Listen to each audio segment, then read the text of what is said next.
Hello guys, welcome back to my channel. Today's video is about those items that I bought for a while and used for a while to share my thoughts with you guys. First one, let's start from this concealer.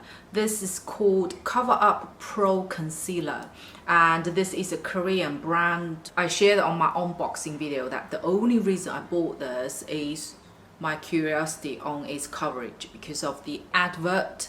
It was used on a man who had short beard and was fully covered. Everything looked like absolutely flawless on half of his face with his beard. So I was so curious about how good this one actually is. And I also mentioned the shape. The three color itself is very similar like JX Professional.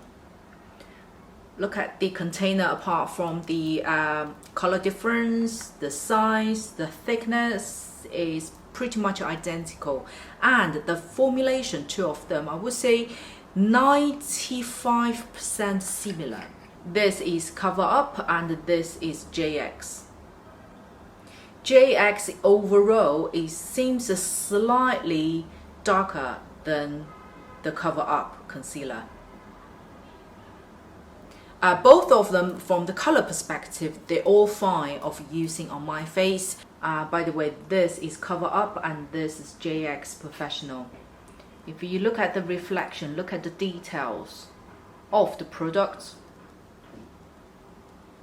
I would say the only tiny teeny slight difference on the formulation itself is only when you touch it, you would feel the Cover Up one is slightly, only by like 5% creamier than JX Professional. In terms of the coverage, it is very good concealer coverage, but does it actually perform as miracle as it was advertised?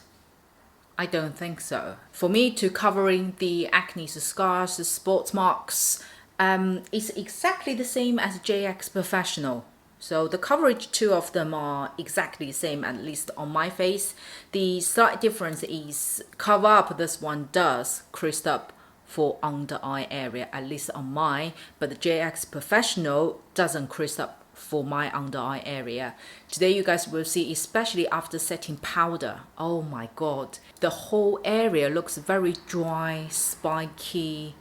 So I would still say it is disappointed because the advert is just a little bit too overwhelming and a little bit kind of over promising. For me, it's a little bit under delivery.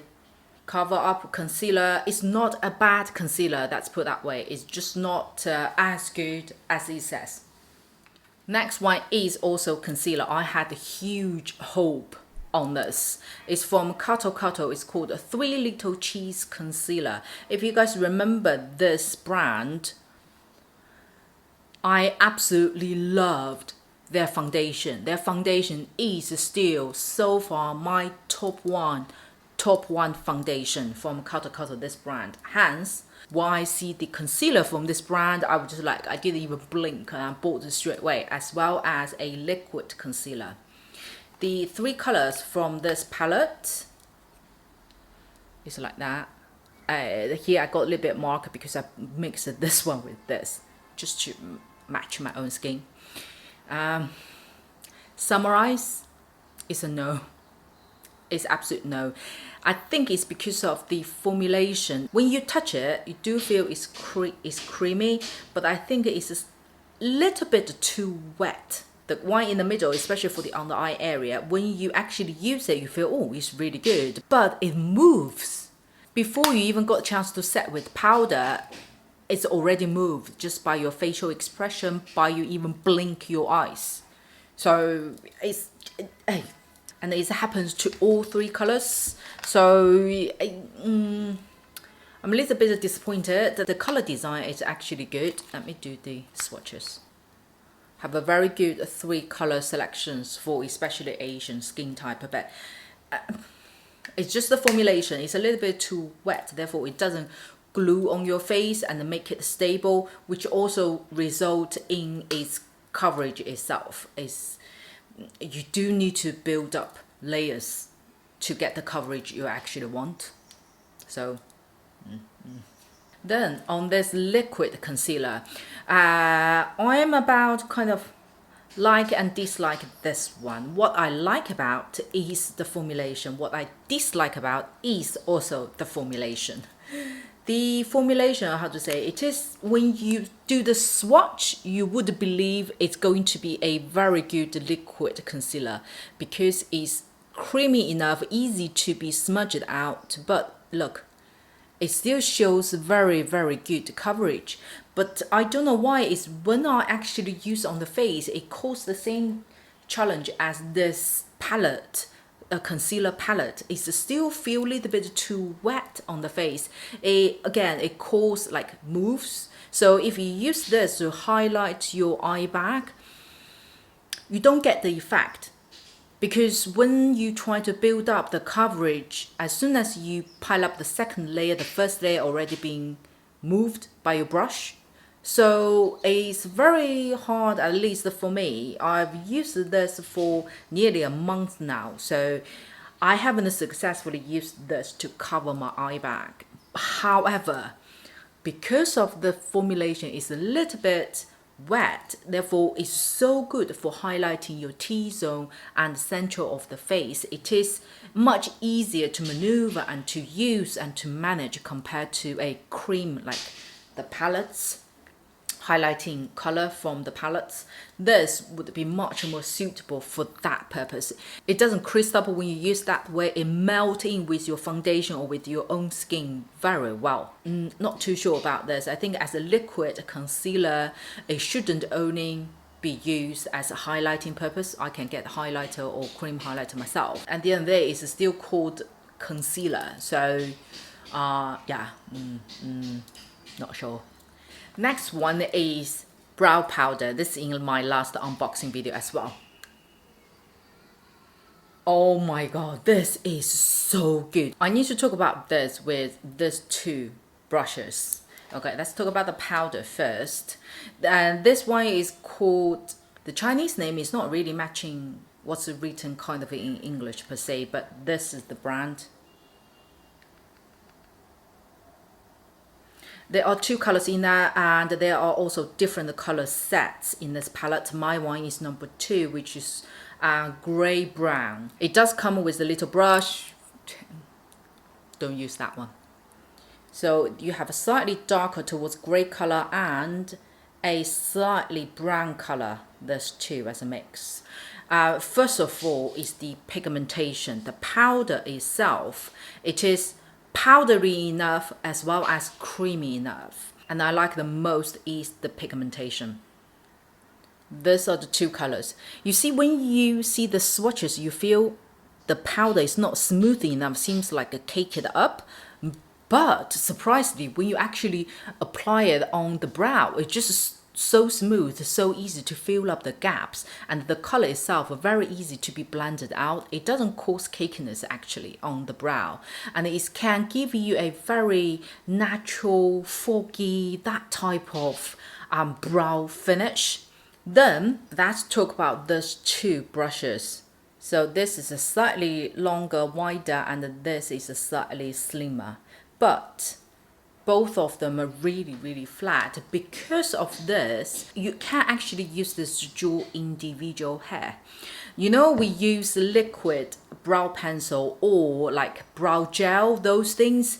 If you are beginners, especially, if you get it wrong, it's very, very hard to be corrected. But if you use a brow powder to draw your individual brow hair, it is much easier to correct, and it is easier for you to handle the pressure that you use on the brush. Today, this eyebrow, what I've done is I used this little brown powder as a base, pretty much just to fill up the gap. Then I used this slightly bigger brush to draw individual, slightly thicker hair per se, so to get like natural fluffy effect. And then use the smaller brush, which can give you even thinner, finer lines that you can draw on the front of your brow, which give you a very, very natural, fluffy, like thick brow finish without requiring too much technique. Last one is this little thing. It's from a brand called Kahi. Kahi Seoul. It is a Korean brand. Wrinkle Balm's Multi Balm. And this is the brand.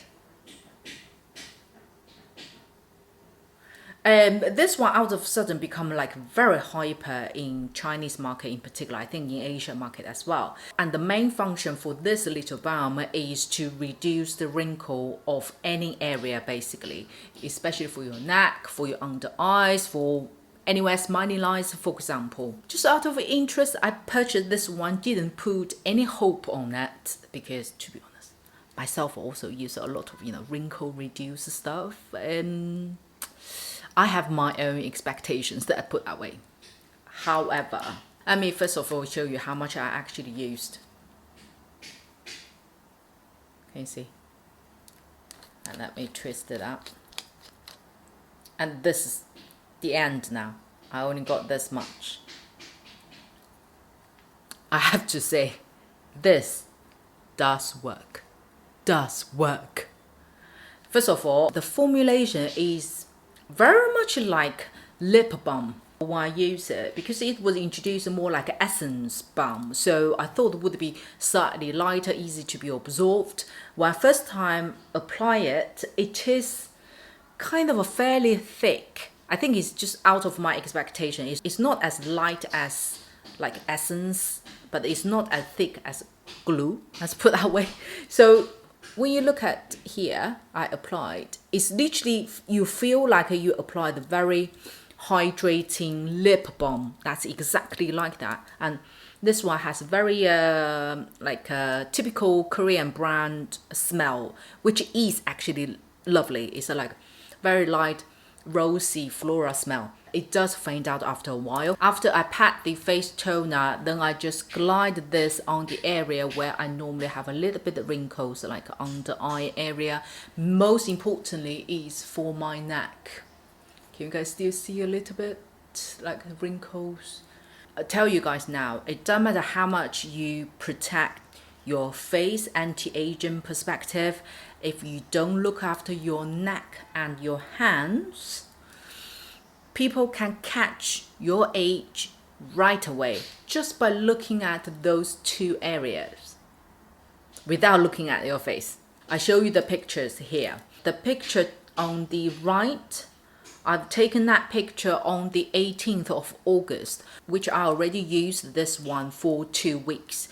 Because I've seen a visible result, then I completely forgot to record actually the original condition of my neck wrinkle. Therefore, I took this picture kind of halfway through using this. And then the left hand side picture, I took that picture on the 28th of August.